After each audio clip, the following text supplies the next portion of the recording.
We are in a heat wave right now. When is the best time to be watering your trees during a heat wave? Early in the morning. At nighttime is a disaster in the making, simply because the water is going to pool. It's not being utilized overnight as much as it would be in the morning. On the bottom side of a spruce tree, two little white lines. Those are the stomata. They act as a vacuum system for the tree to pull moisture up out of the soil.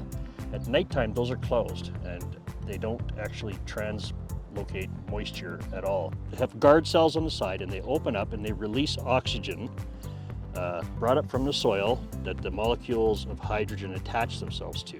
So it pulls it up and it releases that oxygen back out to the environment. Everybody has this idea that trees make oxygen. They don't make oxygen.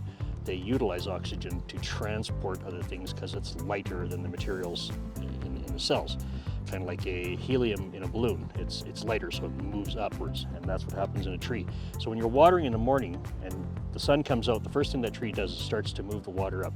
If you're watering at night, it sits there and pulls around that root system.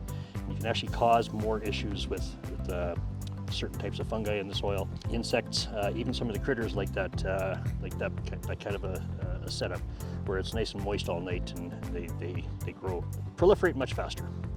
You'll notice if you go into some certain areas, you see the ants are building a nest next to the tree. It's not because they like getting drowned by sprinkler hoses and water trucks.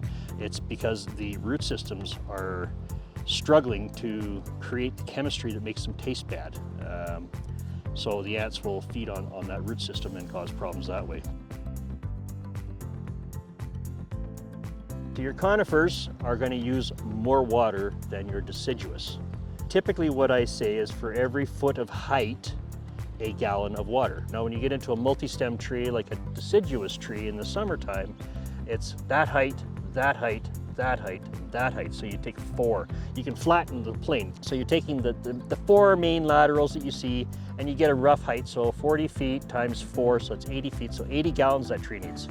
And it needs it at the drip line. Again, I keep saying this, but at the drip line is where you need that water, not up against the trunk. I see the drip installations that they have in a lot of the nurseries where they come in, they plant your tree, or the landscapers come and plant your tree and they put a little drip head right there. And for the first year, that's fine. Second year, okay. Third year, that needs to go. Because now you're forcing all those roots to grow around that watering zone rather than going out and seeking out its own water sources. So you constantly want to encourage them to grow outwards and away from the trunk. Basically, a gallon per foot will get you through.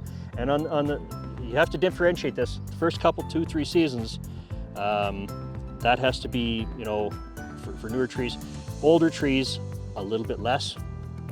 It's not as much as required, as long as it's done once a week. Basically once a week, and I've got some farmers that do it once a month. They put because they're busy. I know they got a crop to grow, which does make the trees a little tougher and does get them to seek out more moisture.